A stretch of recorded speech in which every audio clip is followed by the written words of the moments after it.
want everybody on every airplane to know that Boeing owns it. We're a company that relies on trade. Free trade to us will always be sort of first on the list of desires.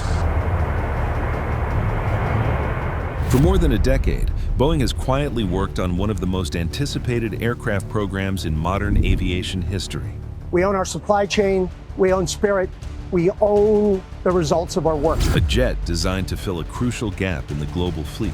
Airlines have been asking for it. Akbar Al-Baker, then CEO of Qatar Airways, even declared he would be the first customer of this supposed game-changing jet. Passengers would benefit from it. And now, after years of delays and uncertainty, there are real signs that Boeing might finally be ready to reveal what comes next. Boeing's proposed new middle-of-the-market airliner, often dubbed the 797. So what's been happening behind the scenes? The middle-of-the-market gap that changed everything. There's a problem in aviation that's been quietly growing for years. Airlines have plenty of options when it comes to short-haul narrow-body jets like the 737 or A320. They also have massive wide-body planes like the 787 and A350 for long international routes. But in between those two categories, there's a sweet spot that's been left underserved. It's called the middle-of-the-market segment, and it's where Boeing once dominated with aircraft like the 757 and 767. Those planes were workhorses. They could fly transcontinental routes in the US or cross the Atlantic with ease, carrying enough passengers to make the economics work without needing a giant jet. But here's the thing. The 757 stopped production in 2004. The 767 is still made, but mostly as a freighter. What replaced them? Not much. Boeing stretched the 737 MAX and added more range, but it's still a single-aisle jet with limitations. Airbus tried filling the gap with the A321neo and later the A321XLR, which has impressive range for a narrow body. But airlines kept saying they wanted something more, something with twin aisles for passenger comfort, something that could carry 220 to 270 people over 4,500 to 5,000 nautical miles, something that operated more like a narrow body in terms of costs, but felt like a wide body inside. That's the gap. And for years, Boeing studied how to fill it with a concept known internally as the new mid-size airplane. The idea wasn't just to replace old jets. It was to create a whole new category, a plane optimized for medium-range routes that are too thin for a 787, but too demanding for a 737. Routes like New York to Rome, Los Angeles to London, Tokyo to Sydney. The kind of city pairs that don't always fill a 300-seat jet but could sustain regular service with something smaller and more efficient. Airlines loved the concept. Demand estimates suggested as many as 4,000 to 5,000 units could be sold over the aircraft's lifespan. That's a massive market. But despite all that interest, Boeing never pulled the trigger. The program lingered in limbo. And as the years passed, the gap kept growing. What airlines actually need right now. Airlines don't just want new planes because they look cool or have the latest tech. They need them to solve real operational problems. And right now, carriers around the world are dealing with aging fleets, rising fuel costs, and growing demand on routes that don't quite fit their existing aircraft. Delta, United, and several international airlines have been vocal about needing a modern replacement for their older jets. Delta still operates 757s on certain routes because nothing else in their fleet does the job as well. United has similar challenges. These airlines want an aircraft that can open up new markets without the financial risk of deploying a full-size wide body. Think about it. If you're an airline and you want to start a route from a mid-sized US city to Europe, you can't just throw a 787 on it and hope it fills up. The economics don't work unless you have consistent high demand. But a 737 MAX, even with extended range, doesn't offer the comfort or capacity passengers expect on a transatlantic flight. So what do? You either skip the route entirely or you use an older, less efficient jet and accept higher operating costs. That's not sustainable. Airlines also care deeply about fuel efficiency. Every percentage point of improvement in fuel burn translates directly to lower costs and reduced emissions. They want jets that can meet stricter environmental regulations while still being profitable on medium-haul routes. And they want passenger cabins that feel spacious and modern because comfort sells tickets. A twin-aisle configuration, even on a smaller jet, makes a huge difference in how passengers perceive the experience. It speeds up boarding. It reduces the cramped feeling you get on a narrow body. It allows for better overhead bin space and wider seats. All of this matters in a competitive market. Beyond the big US carriers, airlines in Europe and Asia have expressed interest too. Routes across Asia-Pacific, intra-Europe long-haul, and connections across the Middle East could all benefit from a jet in this category. The demand is global, and it's not going away. If anything, it's growing as more city pairs become viable for direct flights. Boeing knows this. They've heard it from their customers for years. The question was never whether airlines wanted a new mid-market plane. The question was whether Boeing could afford to build it and whether they could do it right. Why Boeing kept delaying the decision. Launching a new aircraft program is one of the most expensive and risky decisions any aerospace company can make. We're talking billions of dollars in development costs, years of engineering work, and massive uncertainty about whether the market will actually buy what you build. Boeing has been burned before. The 787 Dreamliner program ran years behind schedule and billions over budget. It eventually became a success, but the financial pain was real. So when Boeing started seriously studying a new mid-market airplane in the mid-2010s, they were cautious. They wanted to make sure the business case was rock solid. They needed the right engine technology to hit efficiency targets. They needed confidence that airlines would commit to large orders, and they needed to be sure they could manufacture the jet without repeating the mistakes of the past. But then everything got complicated. The 737 MAX crisis hit in 2019, and it consumed the company. Boeing had to ground its best-selling jet, work through a long and painful recertification process, and rebuild trust with regulators and customers. That meant engineering resources, executive attention, and financial capital all got redirected. At the same time, Boeing was deep into developing the 707X, a new wide body that also faced delays and certification challenges. The company was stretched thin, investors were nervous, and launching another brand new program in that environment felt like too much risk. There were also questions about timing.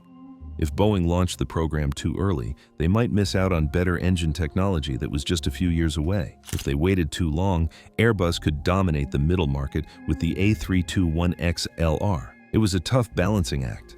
Airlines kept asking for updates, but Boeing kept saying they needed more time to finalize the design and business case. Internally, teams continued studying configurations, materials, and production strategies, but publicly the program remained in limbo. Some analysts speculated Boeing might never build it. Others believed the demand was too strong to ignore. And then, slowly, things started to shift. The 737 MAX crisis and its ripple effects. It's hard to overstate how much the 737 MAX grounding affected Boeing. 2 tragic crashes, a global grounding that lasted nearly 2 years, billions in financial losses, damaged relationships with airlines and regulators, and a long, difficult process to regain trust. The crisis didn't just impact the MAX program, it changed how Boeing approached everything. The company became more cautious about certification timelines. They invested heavily in safety culture and oversight, and they learned hard lessons about rushing development and underestimating regulatory scrutiny. For the new mid-market airplane, the MAX crisis meant delays, but it also meant something else. It meant Boeing had a chance to step back and rethink their approach. They could take the lessons learned from the 787 and the MAX and apply them to a clean sheet design. They could focus on getting it right from the start, rather than cutting corners to hit aggressive timelines. The MAX crisis also reshaped Boeing's financial priorities. The company had to stabilize its balance sheet, manage production ramp-ups, and deliver on existing commitments before taking on new risks. That took time, but as the MAX returned to service and deliveries resumed, Boeing started to regain its footing. Cash flow improved, customer confidence slowly rebuilt, and the company began looking ahead to what comes next. In some ways, the MAX crisis cleared the deck. It forced Boeing to pause, reassess, and rebuild. And now, with that chapter mostly behind them, the company is in a position to move forward on new programs. The question is whether they've learned enough to do it better this time. Signs Boeing is moving forward again. Over the past few years, there have been increasing signals that Boeing is getting ready to launch a new airplane program. Company executives have made statements indicating they're preparing for what they call the next chapter in commercial aviation. They've talked about the importance of filling the middle of the market gap and acknowledged ongoing discussions with airline customers. Those aren't the words of a company that's abandoned the idea. They're the words of a company laying the groundwork. Suppliers have also reported preliminary conversations with Boeing about next-generation components. That's significant. Developing a new aircraft involves a vast network of suppliers who provide everything from engines to avionics to cabin systems.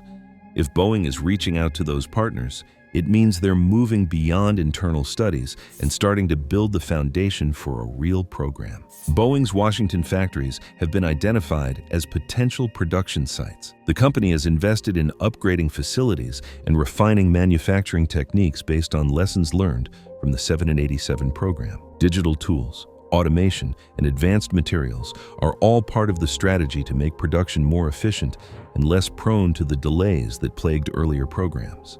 Airlines continue to push for the airplane. Delta and United have both made public comments about their need for a modern mid-market jet. That kind of vocal support from major customers is crucial.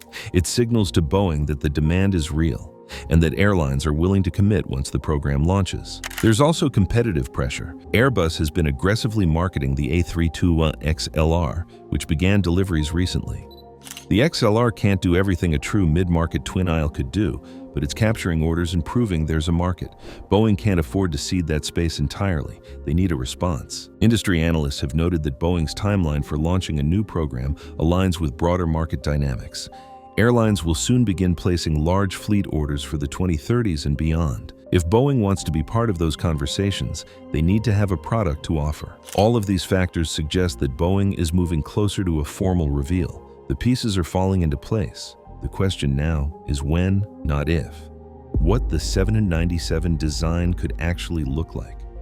If Boeing does reveal a new mid-market airplane, what might it actually look like? Based on years of industry studies and Boeing's own research, a few key features are likely.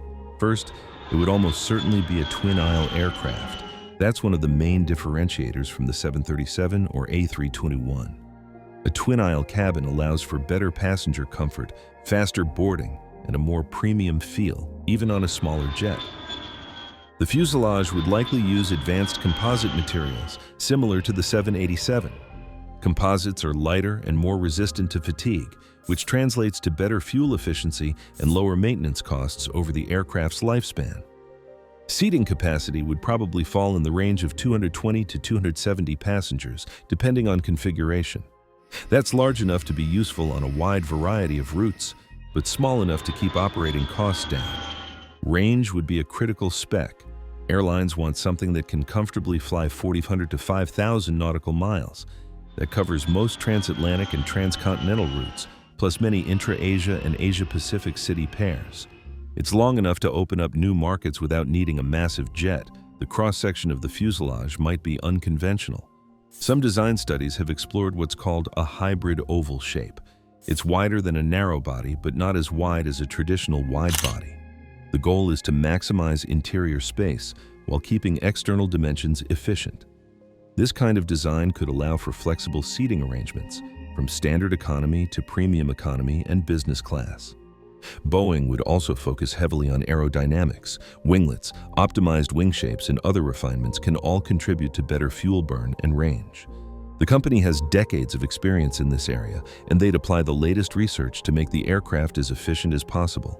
Inside, the cabin would likely feature the latest Boeing interior design concepts: larger windows, better lighting, improved air quality, and quieter engines. All of these contribute to a better passenger experience, which airlines care about deeply. We develop a plan, we understand the risks, mitigate them, and then execute the plan. Our flying display starts with a steep takeoff. Cockpit technology would be state-of-the-art, building on the avionics platforms used in the 787 and 77X. Pilots would benefit from advanced displays, automation, and safety systems. This isn't just about making the plane easier to fly. It's about ensuring the highest levels of safety and reliability. Overall, the design would aim to hit a sweet spot. comfortable enough to compete with wide bodies, efficient enough to compete with narrow bodies, and capable enough to open up new routes that aren't viable today. Engine technology and efficiency targets. One of the most important decisions Boeing will make is choosing the engine partner for a new mid-market airplane. The engine is the heart of the aircraft. It determines fuel efficiency, range, noise levels, and operating costs. Specifically is safety. Safety of our crews and safety of the airplane and getting it safe to operate in service. And in today's aviation market, efficiency isn't just a nice to have, it's essential. Boeing has traditionally worked with three major engine manufacturers: General Electric, Rolls-Royce, and Pratt & Whitney. Each has been developing next-generation engine technology that could be a good fit for a mid-market jet. These engines use advanced materials, higher bypass ratios, and new cooling techniques to deliver significant improvements over older designs. We've taken those latest pieces of technology and inserted them into Trent 7000. The goal for a new airplane would likely be a 20 to 30% improvement in fuel efficiency compared to the aircraft it replaces, like the 767. That's a big jump, but it's achievable with the latest engine technology and airframe design. Better fuel efficiency means lower operating costs for airlines. It also means reduced carbon emissions, which is increasingly important as the aviation industry faces pressure to meet environmental targets. Beyond efficiency, engines need to be quieter. Airports around the world are imposing stricter noise regulations, and airlines want jets that can operate in more locations without restrictions. Modern high-bypass turbofan engines are much quieter than older designs, and that trend will continue. Reliability is another key factor. Airlines don't want engines that require frequent maintenance or have high failure rates. We do much of our critical engine testing near the ground at Edwards Air Force Base. They need power plants that can operate day in and day out with minimal issues. Engine manufacturers have made huge strides in this area, using better materials and more sophisticated monitoring systems to predict and prevent problems before they happen. Boeing will also need to consider whether to offer a choice of engines or go with a single supplier. Offering options gives airlines flexibility, but it also adds complexity to the program. A single engine type simplifies development and production, but it means Boeing is more dependent on one partner. It's a strategic decision with trade-offs either way.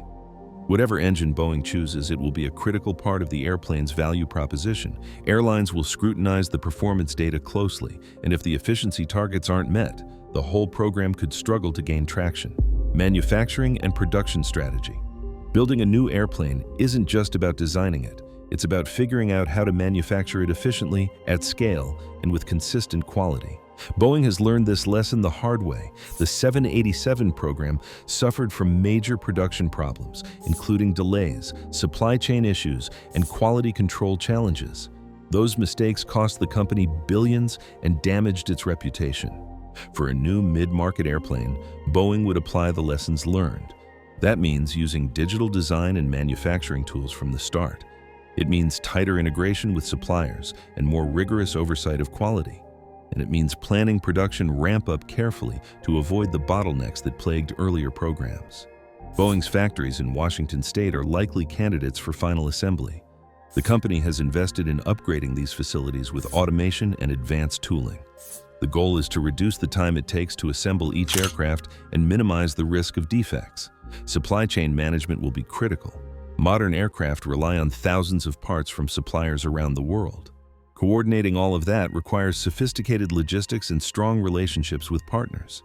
Boeing has been working to strengthen those relationships and build more resilience into its supply chain. Another important consideration is production rate.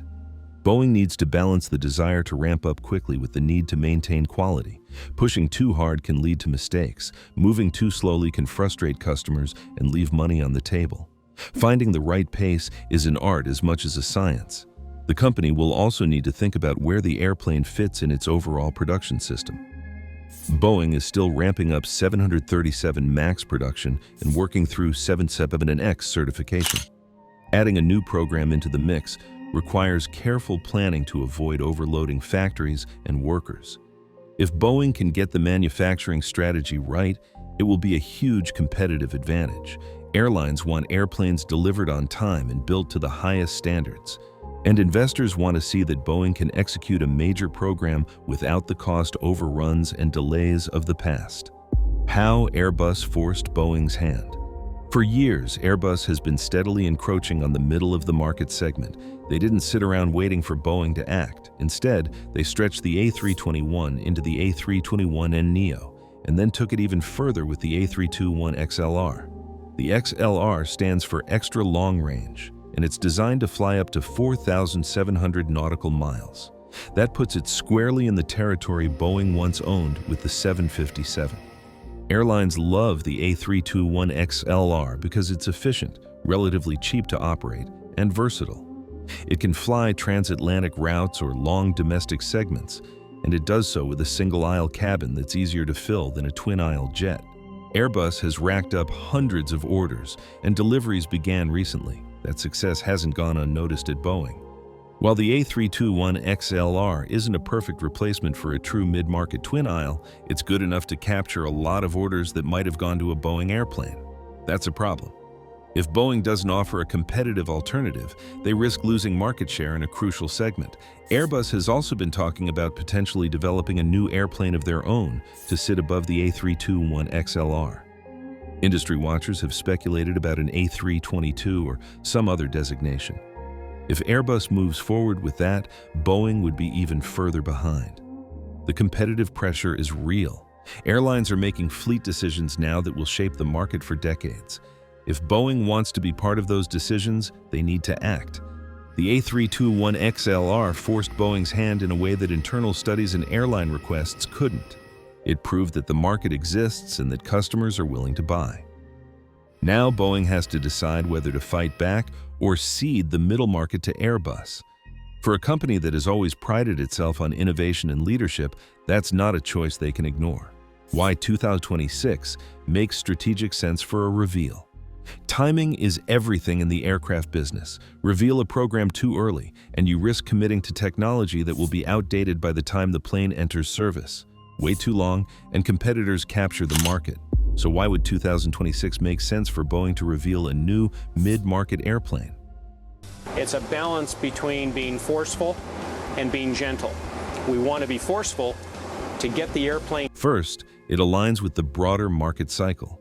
Airlines are starting to think seriously about fleet replacements and expansions for the 2030s. If Boeing wants to be part of those conversations, they need to have a product on the table soon. A 2026 reveal would give airlines enough information to start planning and potentially place early orders. Second, it gives Boeing time to finalize design work and secure engine partnerships without rushing. The company has learned that cutting corners leads to problems down the road.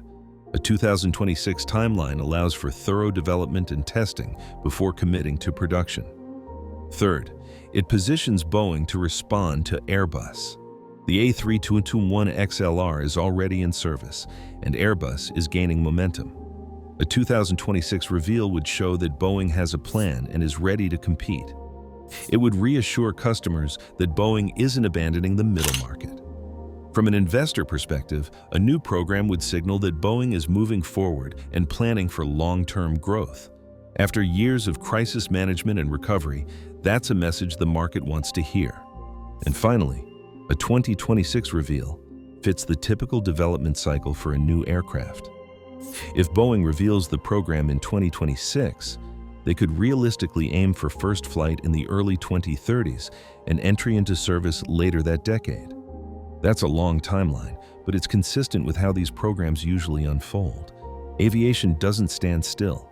The airlines that ordered 757s and 767s decades ago are still flying some of those jets today, waiting for something better to come along. The gap in the market hasn't disappeared. If anything, it's grown more obvious. Boeing has spent years studying the problem, weathering crises, and rebuilding its foundation. Now the pieces are aligning. The technology is ready, the demand is clear, and the competition is already in the fight. What happens next could reshape the industry for the next 30 years.